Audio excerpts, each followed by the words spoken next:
Je le dis sans parole de connaissance. Je le dis par expérience. La majorité d'entre vous, vous ne vous prosternez pas chaque jour devant Dieu. La majorité des chrétiens ne se prosternent même pas une fois par jour. Les gens prient comme les boss. Ils prient comme... À ceux qui se couchent sur le lit avec un drap, un jus, la clim. Oh Père. Ma génération ne connaît pas la puissance de la prosternation. Si un ministre qui était plus prophétique que toi et moi se prosternait 3 fois par jour, ça veut dire qu'il y a quelque chose dedans.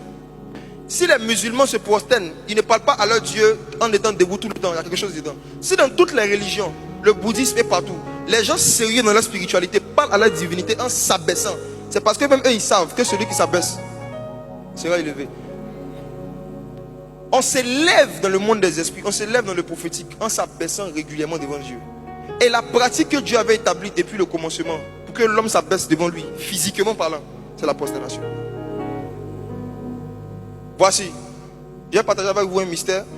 Nombre 24, verset 3 à 4. Je vais donner un peu de nourriture solide à les hommes faits. Nombre 24, 3 à 4. Balaam prononça son oracle et dit. Il dit quoi? Parole de Balaam, fils de Béor, parole de l'homme qui a l'œil ouvert. Qu'est-ce qui a ouvert son œil? Verset 4, verset suivant, oui. Parole de celui qui entend les paroles de Dieu, oui. De celui qui voit la vision du Tout-Puissant, de celui qui se prosterne et dont les yeux s'ouvrent. L'une des pratiques qui contribue à ouvrir les yeux, c'est quoi? Se prosterner.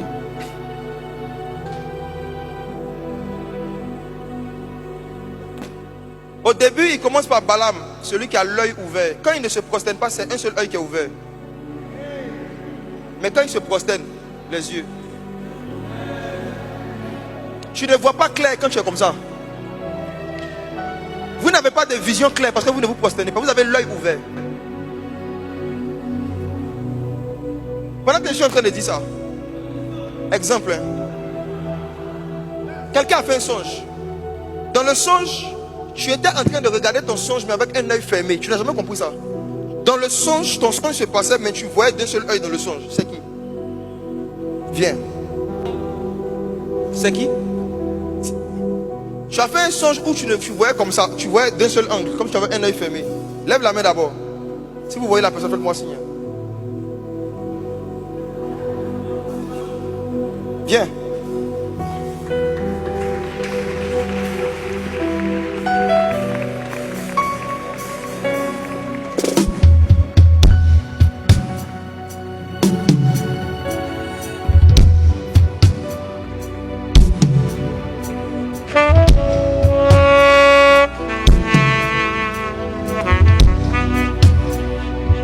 Qu'elle vienne.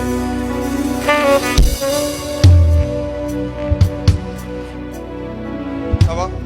Donne le micro. Tu as fait le songe quand? Je n'entends pas. Activez le micro s'il vous plaît.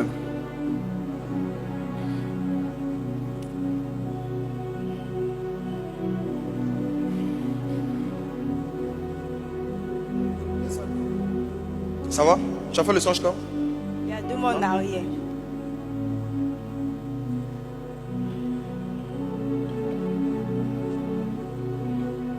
Tu te rappelles les détails du songe, oui ou non? Non, pas trop. Dans le songe, tu t'es couché sur un lit. Et c'est comme si des gens rentraient dans une maison, comme s'ils étaient venus voler. Ils essayaient de faire quelque chose en tout cas autour. Donc tu voulais. C'est comme si tu dormais et des gens sont rentrés dans une pièce. Donc tu voulais ouvrir les 2 yeux pour voir qui sont ceux qui sont rentrés. Mais c'est un seul œil qui s'ouvrait. Si. C'est ça? C'est ça? Très bien.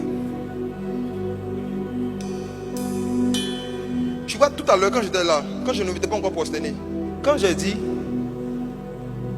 que j'ai vu quelqu'un qui a fait un songe où un œil était fermé, je n'avais pas reçu la suite. Mais quand je me suis prosterné pour prier, mes yeux se sont ouverts. Et j'ai commencé à voir ton songe maintenant. Maintenant, regarde. La raison pour laquelle c'est flou comme ça, et la raison pour laquelle tu oublies la majorité de tes songes, c'est parce que tu ne te prosternes pas assez. C'est pas le fait de prier. Il faut avoir l'habitude de prier prosterné.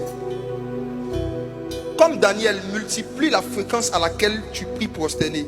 Tu vas voir que tes yeux seront clairs dans le monde des esprits. Tu peux t'asseoir, que Dieu te bénisse. Tu peux t'asseoir.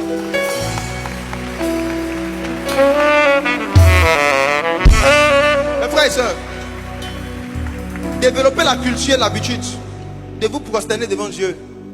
Daniel le faisait d'abord dans sa chambre, dans son intimité. 3 fois par jour, là, c'était dans son intimité. Il y a des gens aussi qui ont l'habitude de venir pendant les temps d'adoration se coucher devant tout le monde, mais à la maison, ils ne se couchent pas. La prosternation est une pratique puissante parce que c'est un signe d'humilité. Or, la Bible dit l'humilité précède la gloire. Ayez l'habitude de vous prosterner. Si quelqu'un est en train de m'écouter et que tu as une maladie au niveau des genoux ou au niveau des pieds qui t'empêche de te prosterner régulièrement, reçois la guérison maintenant. Ma soeur,